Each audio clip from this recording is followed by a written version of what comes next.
So I did a video maybe a year ago on dysfunctional family patterns, and I got a comment on YouTube being like, hey, nice jokes and stuff, but you really didn't give us anything specific. And I thought that was fair, and I appreciate the feedback.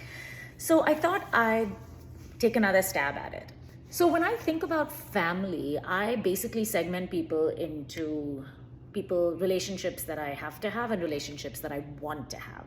And the relationships that I have to have are basically people that I'm related to, that I see, and they're just not that significant. They're not deep in my heart. They're not the people that are allowed to reside here that I want them to reside there. And if they bug me or they have a tendency to poke at my buttons, that's kind of on me to let that go, because I have to preserve my energy, right? Not everybody gets to ruffle these feathers. Wow. For the people that you choose to be in relationship with, and by this I mean your closest, your parents, your siblings, maybe cousins you've grown up with, aunts and uncles, that's where the work is. There are two caveats to this whole thing. One, everybody regresses when they're with their family. I don't care if you're fucking like a CEO or a world leader or whatever. Family just has those buttons. They put them there, right? And knows how to push them. The second piece is, like in any of the Kamna Live videos, you're not going to get away with blaming somebody else or putting the work on somebody else. There is a component of this that you have to own yourself. So for the people that you choose to have a relationship with, the first step is doing your own work. Why do these triggers still work? Why does it bug me when my sister makes a comment about my parenting or my clothes, or my brother makes a comment about my weight, or my ex-boyfriend, whatever the fuck it is? Like, why do those things still bother me? I'm 40 something years old. I've come this far. I'm a mom. I'm an entrepreneur. Come the fuck on. Part of that introspection then becomes communicating those boundaries. And there's a finesse to it. It's very simple. It's not you do this to me. It's more about, hey, I would prefer it if, and hey, do you mind if we just don't do that anymore? Right? When you say this, it makes me feel this.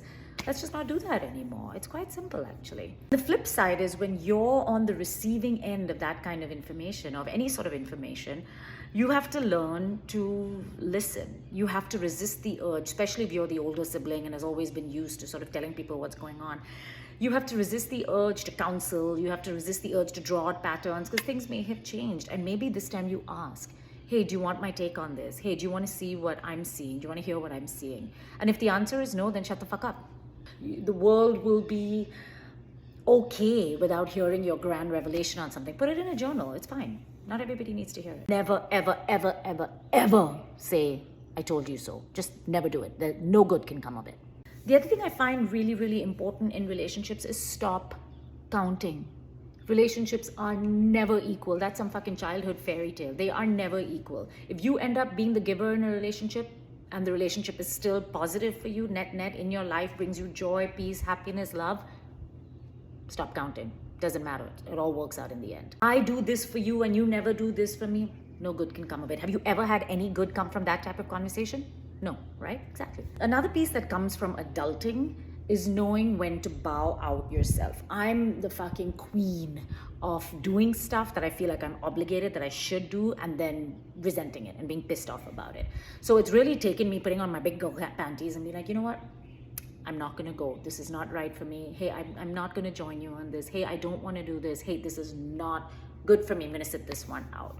Very simple. Bow out rather than do it and resent it anyway, because that shit just spills all over everybody else. And when it comes to relationships, I'm a big advocate for mutual respect. Now, I come from a culture, Indian culture, where elderly people are put on a pedestal, no matter what. Even if they were like the uncle that like felt up all the little girls, we're still, we're meant to touch their feet and just put and show them a certain type of respect, which I'm not averse to respect in general, but I do believe in mutual respect. I think children deserve respect as well.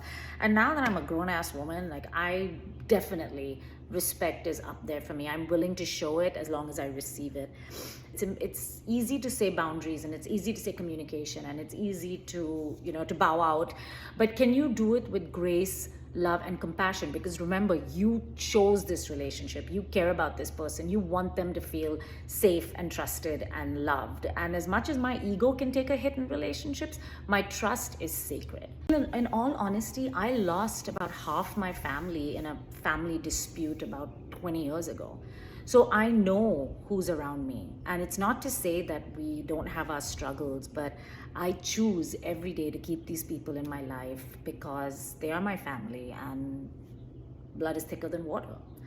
So I hope this was more specific. I hope this helps. Happy to elaborate more. I'm going to enjoy the sunshine while you figure out how to stop fucking around with your family. Cheers.